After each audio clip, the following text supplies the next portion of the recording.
Hello, I'm John Thorne from Thorny Motorsport and welcome to another one of our McLaren comparison videos. As you can see here now, I've got a McLaren 675 LT and the car that really it came from, which is the McLaren 650S. Although granted this is a Spider, that's a coupe, but you can figure that out.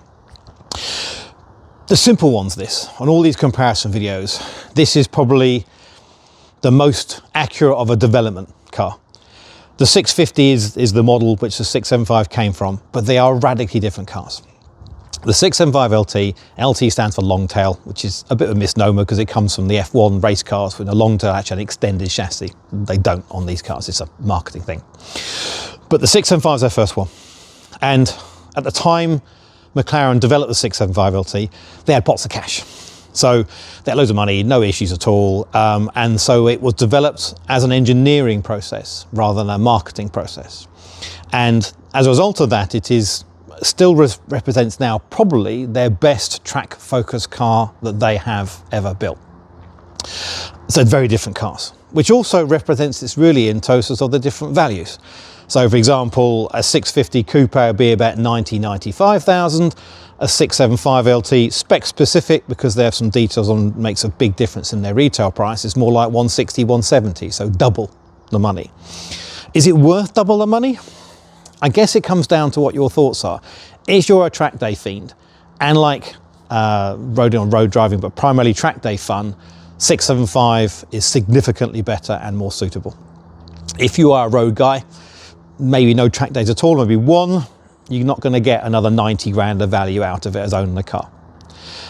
So I think it all depends on your process behind it.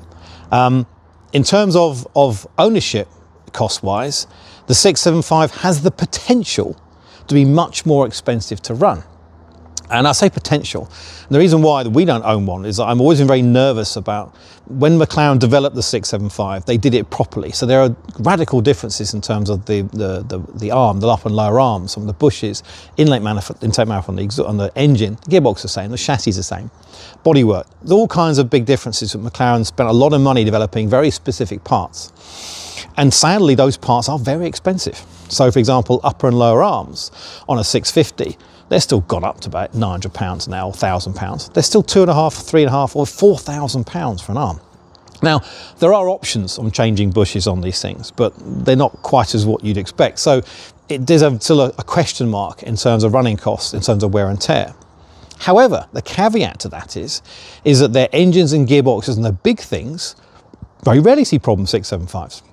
Now, I don't know why this is, frankly, the same engine, same gearbox to some extent, but the actual issues of running costs, for example, low oil on 650 engines and having top end rebuilds, very rarely have I done 675, I think I've done one. In fact, we look after about 20 675 LTs. I've only done 2 engines and both those are modified. No, one was modified and one had no oil after a service, which is a bit unfortunate. So they're very reliable in that regard. But the running costs, additional costs do make me slightly nervous. And for me, there are other models for the same sort of money. I'd rather have a 720, like we do have, but it doesn't denigrate the car. But again, it's very different to 650. So this is probably of all the comparisons we've done, the greatest difference in terms of cars and the greatest difference in terms of values. 90 to 160, they're the big difference in terms of values, which is why they hold up. Now, the 675 did plummet like they all did from new, but they've been pretty static the last couple of years. On a coupe, you're still looking at 160, 170, and then on the Spider, you're still looking at 220, 230. 2 years ago, you're looking at 240 for a Spider. 3 years ago, you're looking at 180 for a coupe. They haven't really changed that much in terms of over a period of time. They're also not affected by the corrosion issues. I mean, nearly all of these will have some kind of corrosion need to be dealt with. And again, I say corrosion, but look at other videos about what it actually is. You rarely get them on 675. I think I've done 2 panels on 675s, primarily because a lot of them have carbon fibre. Even though it may not be exposed carbon fibre, it may still be carbon fibre, just painted. So they're not affected in terms of the corrosion side of it. The other panels that are fiberglass will be affected, but generally they don't have those same problems. So overall, it's a good comparison, but also a very wide comparison. You're looking to buy a car. If someone comes in looking at 650 or 675, I'll say, look, time out, guys, they're different cars. They really are. And from a road car perspective and a comfort perspective and noise perspective, you know, they have no sound insulation in 675. Every journey is an experience because you're reminded every stone that comes off the floor. Now, that's good in terms of visceral enjoyment, bad in terms of driving along trying to listen to talk to someone. The 650 obviously is far more road car. So they're different cars for different markets and different prices.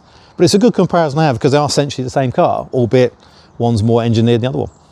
All right, hope that's useful. Any questions, obviously, please do comment and talk to you soon. Cheers.